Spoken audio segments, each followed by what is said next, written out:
Hello everybody and welcome back to my living room. I'm so glad y'all are here today. You guys, I have something to admit. Thrift hauls used to be my bread and butter on this channel, okay? Like, it was what I lived for.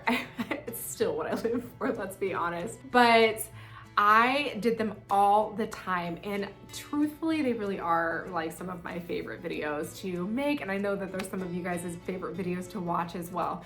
But the last few ones that I've done have all been very themed. So I would like go out thrifting for Christmas decorations, or I would pull out Christmas stuff that I had found throughout the year, or pull out like fall decorations that I had found throughout the year. And honestly, I have not done a just normal thrift haul since I looked back, and it was in July. That was the last time. Can you believe it? That's like all I used to do. You guys, as much as I love them, I really have felt convicted over this past year just about consumption and how much I'm bringing in. It's not keeping me from thrifting, but it does keep me from collecting things that I may not have a place for in my home or a purpose for. And so today I am going to show you guys some of the things that I have found throughout the past like 6 months or so.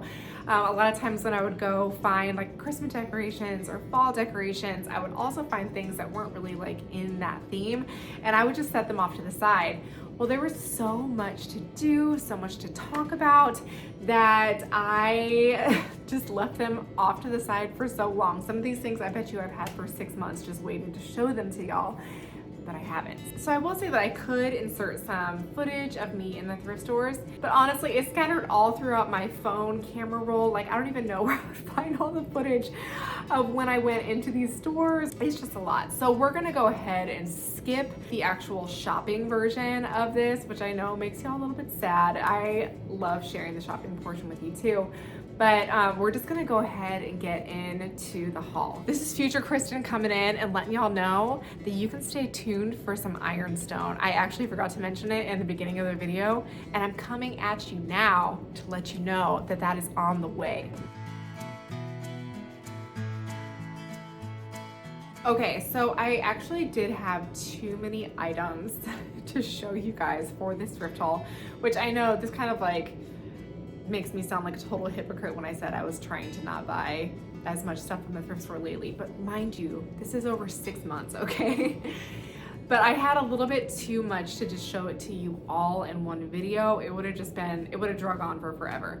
So I'm gonna break it up, and this week I'm gonna show you guys some of the kitchen items that I found. Obviously, these kitchen items don't really fall into a category or a theme. They're things that are out all year long and things that we are always using. So I'm just gonna show you guys a little of what I found. All right, I'm trying to figure out where to get started.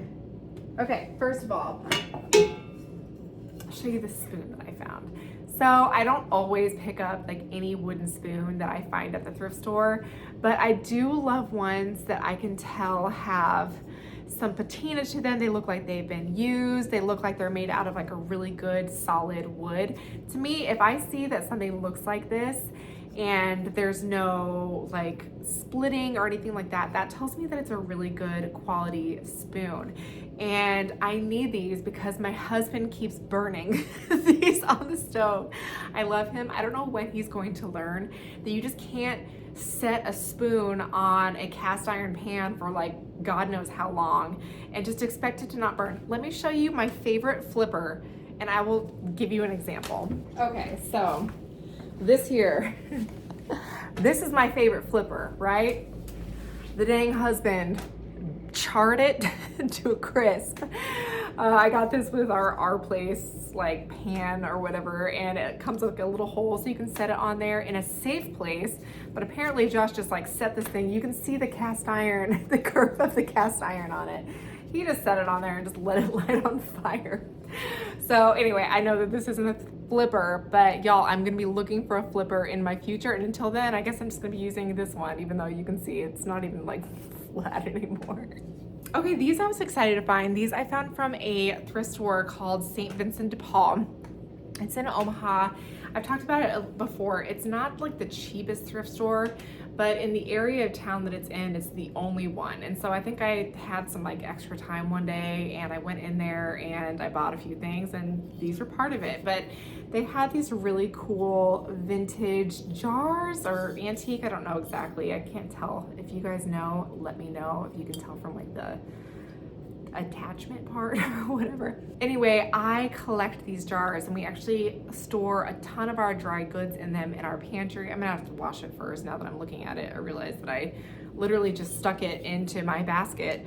But I did find this guy for $1.99. It's that like original Atlas. I think I actually like the Atlas jars more than I like the like Kerr, or what is the other one? What's like the basic one? Mason. Second, I did find this old Planters peanut jar. So I actually found one of these a few years ago and I didn't buy it. It was just one of those purchases that I always regretted. Like, I collect these vintage and antique jars and I have peanuts in the house always, so why do I not keep my peanuts in a cool old vintage jar? And so I told you guys that we have started like making our own peanut butter to like dip our apples in, stuff that doesn't have as much sugar as like the kinds that you buy at the store. And I will say that the kind that you buy at the store probably tastes better, but at least this kind is good for you. And I'm just trying to like get rid of some of the sugar in our life, because good gracious, it's everywhere. I think I told you guys about the house that was a few houses down the street that the people were moving out of, but they had lived there for like an eternity. The whole house was filled with like antiques and stuff. And he was like, yeah, just pick out whatever is left. And you know, I paid him like 20 bucks and took a bunch of stuff. And so in his house was these little salt and pepper shakers. You guys can see there's nothing like special about them. There's no special markings or anything like that. But we do have some big false craft ones that we use on a regular basis, but they are pretty large. I don't know, like we keep them on our counter and I just feel like they kind of take up a lot of space. And so I was looking for something like this. Maybe that would be easier to, you know, just like be able to fit up in our pantry instead of having them out all the time. Or if I choose to leave them out, because the girls do grab the salt and pepper a lot on their own, at least it would actually show the actual salt and pepper. I do kind of like to be able to see the spices and whatnot that we're using and just kind of have it have that like nice kind of organic feel in our kitchen. So yeah, I think that these would be good for that, and maybe we can retire the false craft giant ones. Okay, and this was sometimes I make bad decisions when I'm in the Goodwill outlet, just out of like the spirit of wanting to save items, right? So something that I wanted to save was this enamel, oh gosh, why am I always blank on what's this called? An enamel pan, right? Enamelware? That's what this is called, I think. I don't know. Good grief. Of course, right in the middle of filming, I'm gonna just forget some basic knowledge. Anyway, I found this pan and I know that it's typical for like little spots like this to happen on it. I did think that it was cool that it had all of the measurements labeled inside. However, I'm not sure about it. So you guys can see the inside.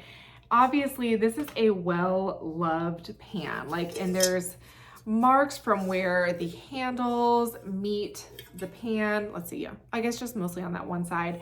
But you guys can see, obviously, some of it is coming off on the bottom as well. There's all kinds of little scratches. I have not washed this at all since I bought it. Again, I bought it and then threw it into the basket of stuff that I needed to show you guys.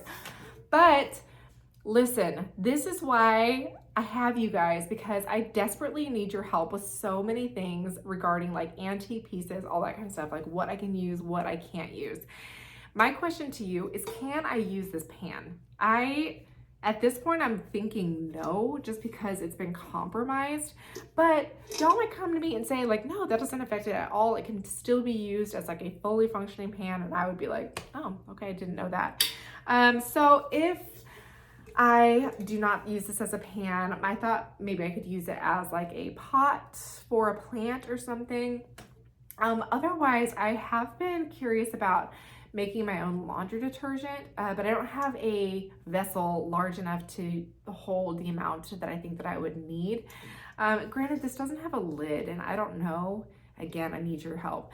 I don't know if laundry detergent needs to be like sealed on the top or anything like that, or if it would be okay if I just stored it in this with like a little scoop on top. For those of you who know, please tell me in the comments below. I am in desperate need of some wisdom over here, and you guys are just the best at helping me out with that kind of stuff. So thank you, help me. Okay, so more things that I need help with. So you guys know that I have been getting into more like primitive style decorating and whatnot. And I know that the brass is not necessarily like a thing in primitive style, it's pewter. And so I bought this little gravy boat and tray. And I don't know, I'm guessing that it's pewter. It says Wilton Armatail, Flutes and Pearls Gravy Boat and Tray. I got it for $3.99, but I can't tell. Can you guys tell if this is pewter or not? It's not like particularly heavy, but it's not really light either. Anyway, I just bought this in like hopes of maybe going that direction at some point in my decorating. Maybe it's too far-fetched. Maybe I just need to stick with the decorations that I have. I don't know. Anyway, I thought that this might be a step in the right direction if it comes to going that way. But again, I need you guys' expertise. I need you guys' eye for this kind of stuff. What do you think that this is made out of from what you can see? I don't know if I can like hit it and that'll help you. I don't know these things. Anyway, let me know. Let me know if you know. Here, you guys probably come to me just thinking that I have like all of this knowledge and that I'm just gonna like inspire you. And instead I'm just like, somebody please help me. Okay, so something that I did do that is helpful. Be right back. Okay, so we have been using this citrus juicer for a while now. So I was really excited to get it. I loved the style of it. I got it maybe like a year or so ago. And we use it all the time, I will say. But when I got it, a few of you guys were like, hey, watch out. That is made out of aluminum. And they're like finding out all this stuff now that aluminum, it's being linked to like Alzheimer's and stuff. Like that's why they're saying don't use like aluminum foil or anything in your cooking. You should switch to parchment paper. So we did make that switch, but I did not make the switch yet because this is the only one I had. And you guys told me like, especially with citrus and how much citrus is like able to break things down, probably not a good idea to be using this anymore. So luckily, I actually found a few of these, but this is the one that I wound up taking home. But I just found a glass citrus squeezer, juicer, whatever you want to call it. So again, it's like dirty. I haven't washed it or anything. I don't wash it because I want to be able to remember how much it cost. So this was $3.99, and I think that that's why I bought this one. I think that the larger ones were like $5.99 or $7.99 or something like that, which is just crazy at the thrift store. Because I'm cheap, I got the one for $3.99, and I'm hoping that this works just as well as the other one. I do like that it's got like a lip on it so you can kind of hold it and put it against like the edge of a bowl or something, you know, and like twist your thing on it. Anyway, and this one's cool because it's got a little pourer on it. My one that I have right now does not have that. So anyway, I just thought that that would be a good replacement for the one that we have. It's funny nowadays because for the longest time, I was replacing our new items or like, you know, just cheap dollar store items with vintage and antique items. And now I'm replacing my vintage and antique items with other better vintage and antique items. So another, oh gosh, of course, it wouldn't be a video of mine without me dropping something. So I actually made, not the same mistake, but I did something like this again. I wound up buying this, oh my word, I cannot believe myself. Okay, I wound up buying this, what I'm hoping is a vintage cheese slicer. Listen, if this is not a cheese slicer, somebody please let me know, because I'm assuming that that's what it is. I'm assuming you put that cheese on there and then this is clearly a blade and it just like slices it off.